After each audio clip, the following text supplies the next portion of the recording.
Le mouvement de l'eau à l'intérieur du moteur de voiture, un voyage de refroidissement.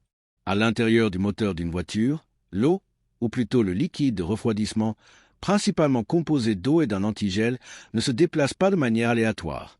Au contraire, il suit un cycle spécifique et régulé pour maintenir la température du moteur à un niveau optimal et éviter une surchauffe dangereuse. Ce mouvement peut être décrit avec précision comme suit. 1. Le départ de la pompe. Le voyage du liquide de refroidissement commence par la pompe à eau water pump. Cette pompe est le cœur du système de refroidissement, propulsant le liquide avec force à travers toutes les parties du moteur. La pompe est généralement entraînée par une courroie connectée au vilebrequin, crankshaft, du moteur. 2. Le passage à travers le bloc moteur et la culasse Engine Block and Cylinder Head. Après avoir quitté la pompe, le liquide de refroidissement se dirige directement vers les passages de refroidissement, coulant passage ou les chemises d'eau water jacket situées à l'intérieur du bloc moteur et de la culasse. Ces passages entourent les cylindres où a lieu la combustion, ainsi que les soupapes d'échappement et d'admission et d'autres composants qui génèrent une chaleur élevée.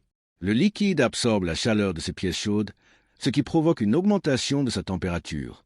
3. Le thermostat, le gardien fidèle. Après avoir absorbé la chaleur, le liquide de refroidissement chaud atteint le thermostat. Cette soupape agit comme un régulateur de température. Lorsque le moteur est froid, le thermostat reste fermé pour empêcher le liquide de circuler vers le radiateur, permettant ainsi au moteur d'atteindre rapidement sa température de fonctionnement idéale. Une fois que le liquide atteint une certaine température, généralement environ 82 à 95 degrés Celsius, le thermostat s'ouvre pour permettre au liquide chaud de circuler vers le radiateur. 4. L'arrivée au radiateur, dissipation de la chaleur. Lorsque le thermostat s'ouvre, le liquide de refroidissement chaud s'écoule vers le radiateur. Le radiateur est constitué d'un grand réseau de tubes fins et d'ailettes métalliques.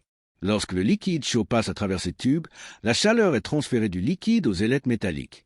Simultanément, le ventilateur du radiateur fan aspire l'air froid de l'extérieur, ou l'air passe à travers le radiateur lorsque la voiture est en mouvement, qui passe à travers ses ailettes et absorbe la chaleur d'aile, refroidissant ainsi le liquide. 5. Le retour à la pompe, achèvement du cycle. Après avoir été refroidi dans le radiateur, le liquide de refroidissement, maintenant relativement froid, retourne à la partie inférieure du radiateur et de là à l'entrée de la pompe à eau, complétant ainsi son cycle et reprenant le processus de refroidissement. Ce cycle continu garantit que la température du moteur reste dans la plage de fonctionnement optimale.